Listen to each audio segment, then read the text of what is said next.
ଭାଇ ଆଜି ଗୋଟେ କଥା କହିବି, କେହି ଖରାପ ଭାବିବନି। ଭାଇ ତମେ ଦେଖିଛ ଗୋଟେ ଜାତି, ଗୋଟେ ପାଣ ଜାତି ଅଛି। ତମେ ଯେତିକି ଚାହିଁବ ଭାଇ ତାଙ୍କ ପାଖକୁ ଯିବନି, ସେ ସେତିକି ସେତିକି ତମ ପାଖକୁ ଆସିବେ। ଏମିତି ଯେଉଁ ବାସନ ମଜା ଗ୍ରୁପ୍ ମା ଆଜ୍ଞାଙ୍କ ଦେହରୁ ଆଇଁଷିଣିଆ ଗୋବରିଆ ଗନ୍ଧ ଛାଡ଼ି ନଥିବ। କାହିଁକିନା ମା ଆଜ୍ଞା ଝାଳ ନାଳ ହେଇକି ଯେଉଁ ବାସନ ଫାସନ ଏମିତି ରେଠି ରେଠି ରେଠି ଯେଉଁ ମାଜିଥିବେ, ତାଙ୍କ ଝିଅରୁ ମା ଆଜ୍ଞା ନାଳ ଗନ୍ଧ ଛାଡ଼ି ନଥିବ। ତ ମା ଆଜ୍ଞାଙ୍କର ପଇସା ନଥିବ ସାବୁନ ଫାବୁନ ସଫା କରିବା ପାଇଁ, ମା ଆଜ୍ଞା ଝାଳ ଝାଳ ମଧ୍ୟ ସେଣ୍ଟ।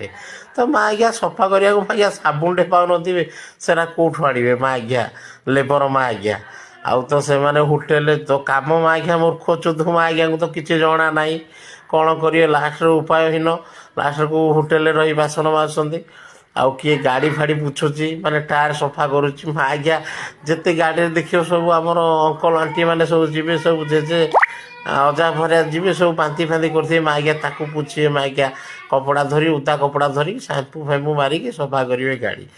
ସେ ମା ଆଜ୍ଞାଙ୍କ ସତରେ ଜମା ଭାଇମାନେ କେହି ଲାଗିବନି, ତାଙ୍କର ଓକାତ କିଛି ନାହିଁ। ସେ ଭିକାରୀ ଚୋଦୁ ମା ଆଜ୍ଞା ସାଙ୍ଗସାଥି ପାଖରେ ବସି ପଡ଼ିବେ, କାହାର ଖଣ୍ଡିଆ ବିଟେ ଟାଣି ଦେଇକି ଏମିତି କରିବେ, ଏମିତି ଧୂଆଁ ଛାଡ଼ିବ ନା, ଏମିତି ଧୂଆଁ ଛାଡ଼ିବେ। ଆଉ ଯିଏ ପ୍ରକୃତରେ କିଣିକି ସିଗାରେଟ୍ ଟାଣୁ ନା, ସିଏ ପୁରା ରାଜା ମହାରାଜା ଭଳିଆ ଟାଣିବ। ଆଉ ଭିକାରୀ ଚୋଦୁ ମାନେ